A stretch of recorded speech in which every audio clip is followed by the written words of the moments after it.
Bismillahirrahmanirrahim. Assalamualaikum warahmatullahi wabarakatuh.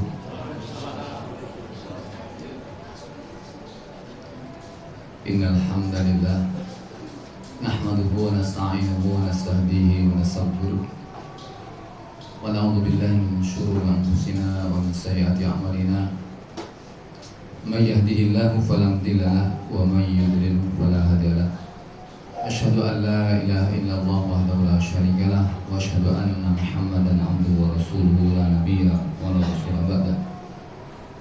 Allahumma shalli wa sallim ala hadzal nabiyil karim wa ala alihi wa sahbihi wa man tabi'ahum wa wala. Qala Allah ta'ala fi kitabil karim a'udzu billahi minasyaitonir rajim. Bismillahirrahmanirrahim. Wa'budullaha wa la tusyriku bihi syai'an.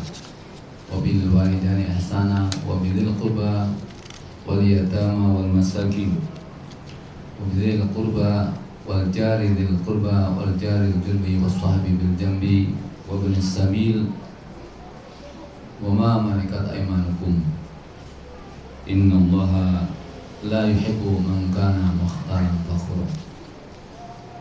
Wa qala Nabi sallallahu alaihi wasallam, la yazalu Jibrilu yusini bil khari bil jari hatta adunnu annahu sayuwaritu. Ikhwatul iman rahimakumullah, puji syukur mari kita panjatkan kepada Allah SWT. Sampai malam hari ini Allah masih merahmati kita dengan keberkahan umur, diberikan kesehatan, diberikan nikmat iman Islam, mengantarkan kita di bulan Ramadan tahun 1437 Hijriah ini. Ini adalah suatu karunia yang dengan kasih sayangnya insya Allah kita rasakan lebih nikmat ketika kita menyadari betapa banyak sekali hikmah yang dapat kita ambil di bulan Ramadan. Sampai-sampai Rasulullah katakan, lau ya'lamunna suma fi Ramadan la tamannu an takuna sanatu kullu Ramadan. Kalau sekiranya manusia mengetahui apa yang ada di bulan Ramadan, niscaya mereka mengharapkan seluruh bulan-bulan dalam satu tahun itu menjadi Ramadan semuanya. Salam dan salam kita doakan mudah-mudahan Allah kepada Nabi kita, teladan hidup umat Islam ini, Muhammad sallallahu alaihi wasallam, pada keluarganya, sahabatnya, para tabi'in, tabi'in, para pengikut yang selalu istiqomah di dalam meniti jalan Islam. Ikhwatul imanullah, berkenaan dengan materi yang akan saya sampaikan, yaitu adab di dalam bertetangga. Islam adalah agama yang penuh rahmah, agama kasih sayang, dan hidup rukun di dalam bertetangga adalah merupakan moral yang sangat ditekankan di dalam Islam. Jika umat Islam memberitahukan, ya, memperhatikan tentang poin penting ini, maka insya Allah akan terjadi kehidupan yang sinergi di dalam masyarakat. Untuk itu, mari kita lihat bagaimana Allah memberitahukan kepada kita tentang keharusan kita berbuat baik pada tetangga. Apakah ada syariatnya kita bertetangga? Baik, Islam telah mengajarkan pada kita bagaimana kita sebagai seorang muslim mengetahui bahwa Islam mengatur berbagai aspek kehidupan, termasuk di dalamnya bertetangga. Apakah ada tetangga dalam Islam itu, dalam Al-Quran itu? Ternyata disebut agar kita berbuat baik. Dari surat An-Nisa ayat yang ke-36, Allah katakan, wa'budullaha wa la tusyriku bihi syai'an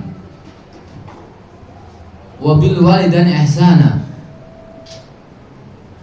wa bidzil qurba wal yatama wal masakini wal jari dzil qurba wal jari junubi was sahibi bil jambi wa bin sabil wa ma malakat aymanukum innallaha la yuhibbu mukhtalan fakhura. Wa'budullaha wa la tusyriku bihi syai'an. Ini jelas sekali perintah untuk ibadah kepada Allah. Hendaklah kalian beribadah kepada Allah semata, dan janganlah sekali-kali kalian menyekutukan Allah dengan sesuatu pun. Wabil walidaini ihsana, dan terhadap kedua orang tua. Ini adalah merupakan muamalah yang paling utama, yaitu dengan yang paling dekat dengan kita, yaitu orang tua kita. Wabil walidaini ihsana, terhadap kedua orang tua adalah kalian tetap berbuat ihsan, berbuat baik. Sampai-sampai dalam surah Luqman disebutkan kalau toh mereka keduanya memaksa untuk berbuat syirik menyekutukan Allah, maka tetaplah kalian berbuat baik, ya. Jangan sampai kalian menjadikan mereka itu murka. Artinya muamalahnya tetap baik walaupun kita menolak apa yang diperintahkan tadi. Demikian pula wabidzil qurba. Nah, terhadap keluarga dekat, kerabat, paman, ponakan, bibinya, termasuk saudara-saudaranya, ini adalah al-qurba, dzul qurba. Wal masakin, demikian pula para orang yang miskin. Nah, ini sering terlupakan sampai-sampai Rasulullah mengkhususkan, ya, ketika sedang menyampaikan suatu kepada para pembesar Quraisy, ada seorang yang dianggap ya mungkin derajatnya karena sebagai seorang budak, ya, atau orang yang buta, miskin, sehingga terabaikan. Yang itulah menyebabkan turunnya surat Abasa. Nah, setelah itu Rasulullah tidak pernah lagi berbuat abus atau bermuka masam terhadap anak yatim dan sebagainya. Wal jari dzil qurba, dan kepada tetangga yang dekat. Wal jaril junubi, dan tetangga yang jauh. Ini di dalam hadis di dalam Fathul Bari disebutkan, Ibnu Katsir rahimahullah menjelaskan penjelasan tentang dzawil qurba ini. Al jaril dzil qurba, yaitu tetangga yang dekat, dimaksudkan adalah yang paling dekat rumahnya. Ada ikhtilaf ulama di sana yang disebut tetangga itu adalah 40 rumah sekitarnya. Ada yang menyebutkan 40 rumah ke sisi-sisi masing-masing. Ada yang menyebutkan di sana adalah orang yang sholat subuh berjamaah. Jadi mungkin kalau di sini yang sholat jamaah subuh itu dianggap sebagai dzawil qurba, al jari dzul qurba. Sementara yang jauh adalah berbeda lagi. Nah, ini hanya pendekatan tentang al jari dzul qurba. Sementara dikatakan di dalam Sahih, ya, Albani menjelaskan tentang yang dimaksudkan ini semuanya adalah pendapat-pendapat yang tidak benar, pendapat-pendapat yang lemah, ya. Tetapi yang dimaksud yang paling tepat, ya, adalah sebagaimana dikatakan oleh beliau Syekh Albani, bahwasanya yang dimaksud dengan tetangga dekat dimaksudkan adalah sesuai dengan urf, sesuai dengan adat atau istiadat yang ada di dalam masyarakat itu sendiri. Mungkin kalau di kampung ketika memberikan ada hajatan dikirim sekian banyak, seluruh kampung kena. Kalau di Jakarta mungkin bisa 4 atau 5 keliling dari rumahnya, atau mungkin 10 ke sisi-sisi dan sebagainya. Jadi sesuai dengan urf atau adat istiadat yang berlaku di kampung itu. Jadi ini berbeda-beda berarti. Ini yang dikatakan oleh Al-Albani pada saat itu. Nah, bagaimana Allah katakan selanjutnya tentang wa ma malakat amanukum. Apa budak-budak yang kan miliki pun harus berbuat baik. Nah, bagi mereka yang tidak mau berbuat baik, katakan Allah, innallaha la yuhibbu man kana mukhtalan fakhur. Allah tidak suka pada orang yang sombong. Allah tidak suka pada orang-orang yang membanggakan dirinya. Nah, kewajiban untuk kita berbuat baik pada tetangga ini, Rasulullah sendiri menjelaskan di dalam sebuah hadis yang diriwayatkan oleh Imam Bukhari, yaitu pada hadis yang ke-6014, beliau katakan, ma yazalu atau ma zala Jibrilu yusini bil jari hatta dhanantu annahu sayuwarithu. Senantiasa Jibril menasihatkan kepadaku untuk berbuat baik pada tetangga, sehingga aku mengira seolah-olah tetangga itu dapat mewarisi daripada tetangganya. Ini Syekh Utsaimin menjelaskan dalam mengomentari tentang hadis ini, ya. Bukan berarti hadis ini mensyaratkan harta waris untuk tetangga, tidak, tetapi begitu besar tetangga mempunyai hak, ya. Namun maknanya bahwa mensyariatkan tetangga mendapatkan ahli waris seolah-olah ia merupakan bagian dari keluarga itu sendiri. Nah, di sini ada beberapa tetangga yang kategorinya ada yang tetangga punya hak 3, ada yang 2, ada yang 1. Tetangga yang punya hak 3 adalah dia tetangga kita, tapi dia juga termasuk kerabat kita, dan dia seorang muslim. Jadi hanya 3, hak sebagai seorang muslim, hak sebagai tetangga, dan hak sebagai kerabat atau famili terdekat kita. Hak yang kedua adalah 2, yaitu dia seorang muslim dan dia seorang tetangga. Dan yang ketiga, kalau dia seorang non muslim atau kafir, dia punya hak hanya 1, yaitu hak bertetangga saja. Nah, ternyata Rasulullah sendiri pernah memberikan satu hadis berkenaan harus berbuat baik pada mereka. Man kana yu'minu billahi wal akhir falyukrim jarahu. Al-hadis rawahu Bukhari. Barang siapa yang beriman pada Allah dan hari akhir, maka hendaklah ia berbuat baik pada tetangganya. Nah, ada satu hadis lagi Rasulullah menjelaskan, wallahi la yu'min, wallahi la yu'min, wallahi la yu'min. Sampai 3 kali beliau bersumpah, demi Allah tidak dianggap beriman, atau tidak sempurna iman seseorang. Tidak sempurna iman seseorang. Manhum ya Rasulullah? Ada orang bertanya, siapa mereka Rasulullah? Alladzi la ya'manu bawa'iqahu, yaitu orang yang tetangganya tidak aman dari gangguannya. Inilah saya menjelaskan tentang bawa'iq, yaitu gangguan-gangguannya diantaranya adalah ucapannya yang menyebabkan tetangganya sakit hati. Ada orang yang sholatnya rajin, sholat sunnahnya, sholat sunnahnya, puasa sunnahnya, tapi dia menyakiti tetangganya ucapan-ucapannya ini. Ketika disampaikan pada Rasulullah SAW mengatakan, la yadkhulul jannah, dia tidak masuk surga. Kenapa?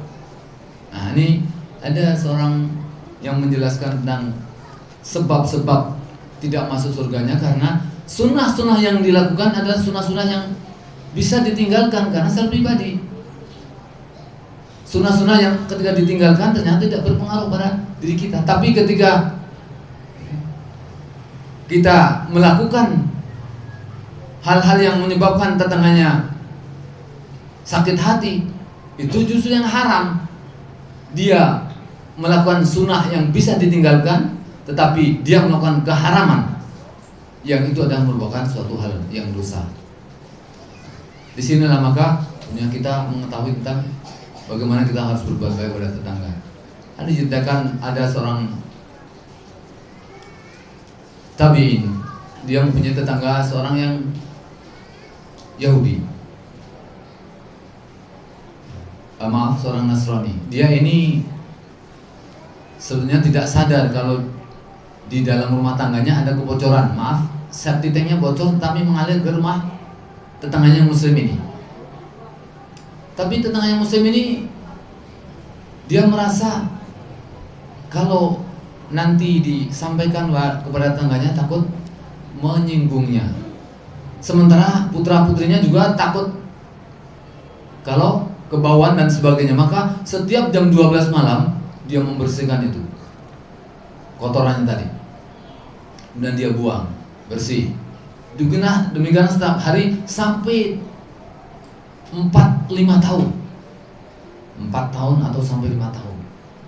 Tapi ketika seorang tabi ini jatuh sakit, kemudian dia tidak, ya, jadi seperti sakitnya seorang yang tidak bisa keluar ambruk, ya, selama seminggu, bahkan selama 2 minggu. Dia pikir nanti bisa, mudah-mudahan, tapi ternyata takut anaknya, ya, ketika udah ternyata mengetahui sedikit demi sedikit, nah, kemudian ditutup-tutupi sama bapaknya ini. Akhirnya kemudian dia ngasih tahu sama tetangganya, mohon maaf, saya ingin menjelaskan pada Anda tentang kondisi rumah Anda begini-begini. Dijelaskan, kalau saya tidak khawatir Allah memanggil saya, menghadapnya, meninggal dunia dalam arti, atau sampai takut anak-anak saya mengetahui keseluruhannya sehingga nanti menuntut pada Anda, maka saya kasih tahu Anda kondisinya seperti ini. Ini sudah berjalan 4-5 tahun. Tetangganya baru tahu, akhirnya apa? Waduh. Jadi merasa tidak enak. Akhirnya apa? Baiklah, aduh, saya mohon maaf. Akhirnya dengan kebaikan tetangganya muslim ini, akhirnya seorang Nasrani itu masuk Islam. Nah, ini merupakan dakwah daripada akhlak yang baik, adab yang baik terhadap tetangganya yang non-muslim. Rasulullah sendiri mengatakan dalam sabda beliau di oleh Muslim, dia mengatakan, "Idza tabakhta marqatan fa'ksir ma'aha wa ta'had jiranaka." Kalau kalian memasak bubur, bahasa kita mungkin bikin sop, bikin bubur dan sebagainya, fa'ksir ma'aha, perbanyaklah airnya, fa ta'had jiranaka, kemudian bagi-bagilah pada tetangga-tetangga kalian. Ini tetangga, ini berarti kan Rasul tidak menyebutkan yang muslim, enggak, tapi apa? Baik dia itu muslim maupun kafir. Jadi akhwatul imanullah, dari sini maka perlu kita lebih peka terhadap kondisi tetangga kita, apalagi dia sebagai tetangga muslim, apalagi dia miskin. Nah, ini hak mereka lebih besar, sampai-sampai Rasulullah katakan, barang siapa yang tidak memperhatikan man lam yahtama bi amil muslim falaysa minhum. Siapa yang tidak memperhatikan kondisi kaum muslimin, maka ia bukan termasuk golongannya. Artinya bagaimana yang kaya mengenai kondisi tetangganya yang muslim, sampai Umar bin Khattab sendiri menyalahkan seorang yang kondisi tidak makan, lapar, sementara tetangganya seorang muslim yang kaya, akhirnya dipanggil untuk memberikan hak-haknya. Ikhwatul imanullah. Kemudian di antara bentuk kebaikan atau ihsan kepada tetangga yang lainnya adalah Rasulullah sendiri di sini pernah memberikan satu contoh, yaitu ketika beliau memasak sop, memasak kambing, yang itu kemudian dilanjutkan oleh Amr bin As. Ketika Amr bin As itu mempunyai tetangga seorang Yahudi, kemudian seorang muslim bertanya, "Untuk apa ini masak kambing?" "Ini akan saya berikan sebagiannya kepada tetanggaku yang Yahudi." Kemudian orang tadi bertanya, "Begitu baiknya kamu pada orang Yahudi pun kamu berbuat seperti itu?" Benar, karena Rasulullah SAW mengajarkan pada kita seperti itu. Dan ternyata orang Yahudi pun sebagiannya pernah memberikan kambing, ya, atau kaki kambing kepada Aisyah, atau sembelihan yang lain. Sampai-sampai Aisyah mengatakan pada Rasulullah, "Ya Rasulullah, ada tetangga kita memberikan kepada kita ayam, tapi kami nggak tahu apakah dalam menyembelih tadi pakai basmalah atau tidak. Maka Rasul katakan, sami summa kul. Mana basmalah? Kemudian makanlah. Ini artinya juga menjadi pelajaran bagi kita bahwa kita tidak perlu harus mencari ya, apakah ini artinya menelusuri kesahihan dalam hal ketika bertetangga tadi memberikan makanan dan sebagainya, ini halal atau haram, tidak harus begitu ya, kita cukup kita oh ini secara zatnya itu adalah halal, maka kita ambil bismillah ya. Hanya saja kalau kita memang sudah tahu bahwasanya itu adalah sesuatu yang haram, atau kita sudah mengetahui bahwasanya dia menyebutnya atau dia menyembelihnya ternyata ya, dengan cara yang tidak benar, atau dia mungkin ya, seperti sebagian yang ya, saya ketahui ada seorang yang ketika menyembelih ayam itu tidak sempurna, belum mati. Jadi di pasar saya lihat baru di lukai sedikit tenggorokannya, belum mati, masih kelepak-kelepak gitu, langsung dimasukkan ke air panas, kemudian mati. Nah, matinya itu bukan karena disembelih kalau begitu, karena kepanasan tadi. Nah, di sini maka kalau kita melihat atau kita mendapati yang seperti ini, maka kita tidak perlu mengambilnya. Tapi kalau kita tidak tahu, memang itu secara umum adalah sah, itu saja kita anggap bismillah saja. Seperti kasus kan Rasulullah ketika atau Aisyah ketika mendapati hidangan dari tetangganya muslim. Barangkali ini yang bisa saya sampaikan. Mudah-mudahan kita menjadi sinergi dengan tetangga kita, baik muslim maupun non muslim, sehingga kita ya seperti kasus kejadian dari orang-orang yang orang tabiin tadi, nampaknya kita bisa mengambil suatu contoh yang baik sampai 4 atau 5 tahun tapi hidup bertetangga tanpa menyakitinya, bahkan akhirnya tetangganya menjadi Islam gara-gara kebaikan atau akhlak yang baik dari seorang muslim tadi. Barakallahu lakum wa billahi taufiq. Assalamualaikum warahmatullahi wabarakatuh.